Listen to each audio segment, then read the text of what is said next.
So in this video, I'm going to talk about ways to how to trick your brain to being better with money, because we know there's times we're spending and we don't even notice it, especially with Apple Pay. It's like a magic wand, man. We go shopping, we're just spending it all over the place, charging, and that unfortunately leads to bad money habits. So in this video, I'm going to share with you these 4 tips that's going to help you out, and you will not have any more little surprising transactions that ruins your financial life. My first tip is this: simplify your bills. You want to simplify this as much as possible. If you give your brain too many things to work on, you're just not going to do it. You're going to just end up just ignoring it, missing pay dates. You're going to ruin your credit. It's going to be horrible. Now, there's one thing that you should do that a lot of people don't do, but you do have this option, which is you call your credit card companies or your billing, your insurance, whatever it is, and try to change your pay dates to be more in line to your pay date,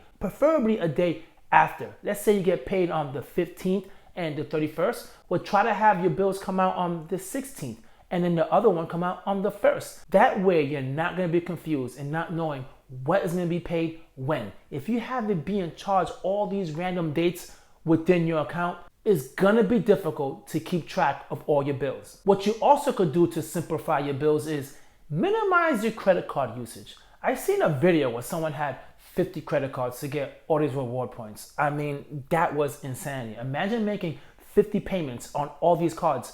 No. For tracking purposes and to be able to make 1 or 2 payments, that's it. Use 2 cards the max. That's it. That way you know exactly what is due and when it's due. And you have to look at 2 cards. That's it. Not 50. That's insanity. And once you bring your pay dates a lot closer, automate it. Have it automatically getting charged to your account. That way it leaves no chance of you to make a mistake and miss your payments. My second tip for you is this: make a financial day where you sit down and you review your finances. You don't need to do this every day. You could at least do this once a month.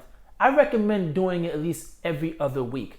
And what I mean by that is this: take a look at your account, see if you have any unexpected transactions, and that way, if you know you're doing some spending without even noticing it, you can catch it at that moment rather than waiting to the end of the year and recognizing you've been paying for stuff that you never knew you were even paying for. Yes, like those sneaky subscriptions, that's what you need to keep an eye on, because sometimes they'll give it to you for free. 3-month trial, 2-month trial, whatever the case may be. And then you forget. But those charges are so small, you might not even realize it. So get your wine, take a look at your account.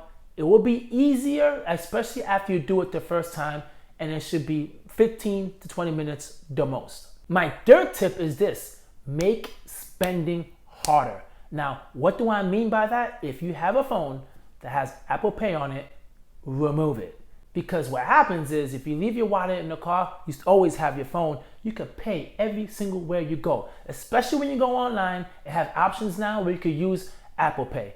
Remove it. That seems so frictionless. If you just use Apple Pay and you're not taking out your card, that just causes so much disaster in your finances because you're not even knowing about the purchases you're making because it's just too effortless. Another trick I have for you is this: remove all your credit card payments from all your services that you have online. Whether it is you buy online shopping in this store, remove it. Amazon, remove it. Everywhere, remove it. If you want to make a purchase, you will need to grab your card, enter your card number, enter expiration date, enter your security code. While you're entering it, you start thinking, wait a minute. I'm supposed to be saving up money for whatever the case may be.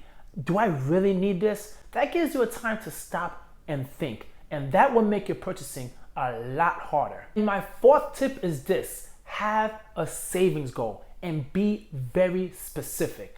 Having a savings goal is going to help you in the long run. Why? Let me explain. Let's say if you have a savings goal and it's to say go to Italy, because everyone and mama is going to Italy. So now when you go to hang out and you're about to swipe your card, the first thing you think about is, wait, should I be buying this thing I'm going to buy, or should I take this money and save it for the trip? It gives you a time to pause and reflect. And now you know the amount of money you're spending now on junk or whatever it is you're spending, you're sacrificing that future trip that you're going to. And that works wonders. That's like having a trainer and he's trying to help you lose weight, and you know every single week he's gonna weigh you. yeah, you would not be as tempted to eat that donut if you know you're about to get called out. So there you have it, guys. Those are the tricks that will help you stop spending money. Don't rely on your own ability to defeat what you think you can defeat, which is ads and all these Instagram pop-ups that are all trying to get your attention. It's very difficult. Strictly just not looking at ads is not going to resolve it, because you're looking at people in the street drive wonderful cars, nice outfits, and you're going to end up saying, I want that. So it's really hard to just go on self-discipline. You have to build things around you to make things difficult. That way your brain and your short attention span doesn't just gravitate to the first thing that it sees. Catch you guys on the next video. Peace.